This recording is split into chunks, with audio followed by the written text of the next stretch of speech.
Hey guys, Jordan Bellinger here. Wanted to talk about the switches in my home. Why I switched from Lutron to Leviton, or why I'm switching. I'm not really getting rid of these yet until I've fully adopted these, but why I'm probably switching. And the first is a functionality thing, and the second is a expandability thing. So I want to talk about first, the most important thing, the functionality. So this is called a Lutron Cassetta, and it's a brand. Lutron's the brand, and Cassetta is the model range of products that they make, and they're great. They work really well, but they don't look like a light switch. It just doesn't look like a light switch. You have an on button, like a remote control. You have an off button, like a remote control. You have a dim up, dim down, and a button. It looks nothing like a light switch. That's my biggest complaint about this. When I started putting these in, I honestly don't know why I chose them. They work all the time, so that's not really the issue. But when people come over and they need to switch a light switch on or off, and they look at this, they're like, what the hell is that? Is it a light? Is it a remote? Is it a blind controller? What does this do? It doesn't look like a light switch. And I didn't realize that was an issue until my wife needed to use them, I guests need to use them. This one looks like a light switch. Look at it. It looks like a light switch, right? That's it. You have the on, you have the off, and you have a dimmer. But this, everyone knows how to use without being taught how to use it. So you see one of these on the wall, you go, oh, I want the lights on. Boom. Oh, there's a little slider there. I'm gonna hold the button up. It's gonna make the lights brighter. Oh, I'm gonna put the lights on. It's gonna make them dimmer. I really, really like that. The other thing is, you can dim it to whatever you want, just like the regular ones that are not smart. And if you dim it, let's say you dim it to 40%, and then you turn it off by the bottom button. When you turn that back on, it will go to 40%. It'll assume that's where you want it. This one doesn't do that. It drives me nuts. I didn't realize that when I bought it, but whatever. And the best thing, it looks like a light switch. So that's kind of the functionality side of it. These are going to be better. I'm super excited about them because I can put them everywhere and they don't look weird. They look factory, if you will. If you're relating this to cars, which I am. The other technology, which I want to talk about, which is something that I didn't think about, that a buddy of mine reached out to me after my Philips Hue video. He said, hey man, give me a call. I'm like, cool, whatever. And he's a network engineer. He is a genius with networking. That's how I learned a lot about networking, about smart homes. His home is way more advanced than mine. And so he goes, hey, there's something called hub fatigue. And anyways, we talked for a good while about what it is, why it should matter to me. And so this is a Lutron device. In order for this to work, I need a Lutron hub. The Lutron hub doesn't really get along with everything else because the technology for the Lutron is proprietary. How the way this communicates to the hub is a Lutron device. This one, on the other hand, it uses a technology called Z-Wave. Z-Wave is similar to Wi-Fi. It is a universal technology. It's a universal language of communication. So, for example, if I say, do you speak English? And you say, yes, I do speak English and I speak it fluently. I'm like, you know what? I do too. That means we can have a conversation back and forth and we can understand each other perfectly well. That's basically saying, hey, do you speak Z-Wave?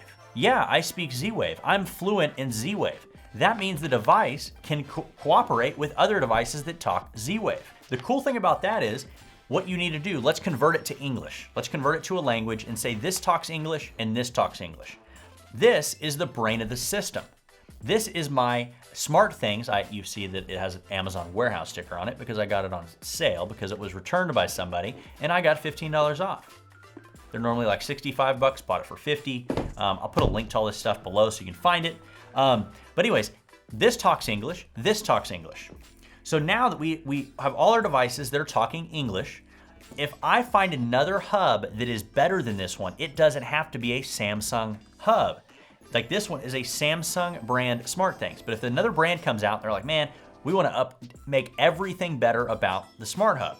You can have some brand out there, let's say it's Bellinger Smart Hub, and it is night and day better than everything out there. I might go out and you know what? I really want the new one, so I'm gonna go buy the new one. Now, as long as the new one speaks English, all my other stuff speaks English, I can just take this out, toss it out, and I can go back and I can put the new one in because it'll talk to all of my other English speaking devices. I hope that analogy worked well. I just kind of came up with it. But Wi-Fi is the same way. Like if you have an Apple device that talks Wi-Fi, and you have a HP device and a BlackBerry device and an Android device that talks Wi-Fi, they can all communicate to each other through Wi-Fi. So that's what's really excited about these, is because the hub is the brain of everything. And the hub, these are probably be very, very similar for a long time. These will not be. The technology, the hardware, which is what was in this box, will change rapidly. And also the software, which is the applications you use to control the smart hub, also change rapidly.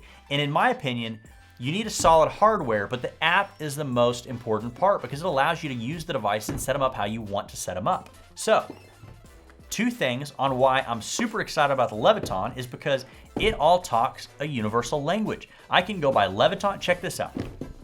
These are the devices that work with, and it does work with Alexa. It doesn't get along with Apple devices very much, but I found ways around that, and it's really not that big of a deal. These are the devices that this Samsung brand hub gets along with. It gets along with Leviton, which is this guy, Schlage, which is the lock I have, Bose, which is probably smart speakers, I don't have any of those, Honeywell, which is the thermostat, Hue, which is a lot of my Hue devices. Maybe I can pull them over here. I haven't even looked yet.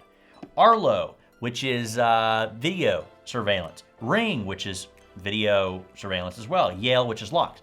All of those devices speak, let's call it English again, right? They all talk English. This talks English, all the devices talk English.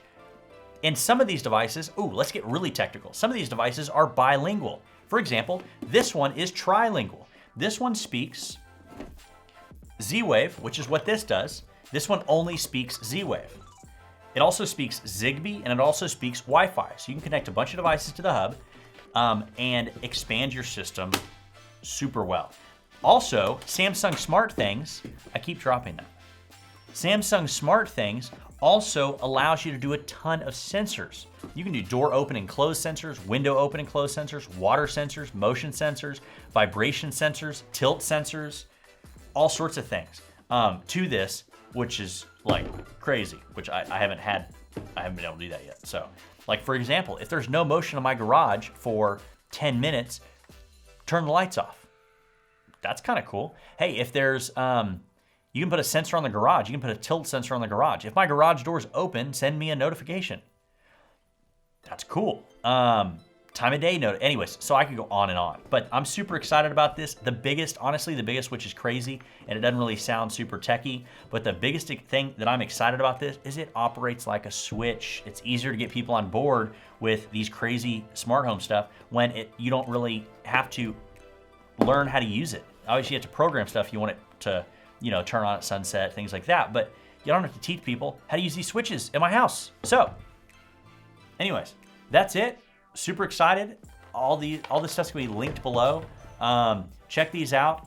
Highly recommend the Smart Hub or the SmartThings Hub from Samsung. Google it. There is tons and tons of stuff out there that you can connect to it and expand, and I'm really excited. So, as you can tell, that is kind of the gist of the video, I suppose. As I get more devices, I will add them. We are getting, I think in the next maybe month or two, I have somebody close to me that is going to be building a network in their house. So I'll be able to show you how that's set up. And we're gonna be making her home pretty smart as well. So to wrap things up, my name is Jordan Bellinger. I am with the Bacon Bellinger Real Estate Group in North Texas at Coldwell Banker Apex in North Texas. And we help everything with your real estate needs in North Texas. If you're outside the area and you need some help, let us know. We have a network of agents all over the world. So whether you just have questions or you need somebody to help buy or sell real estate, let us know. Otherwise, we'll see you on the next video. Thanks so much for watching, and goodbye.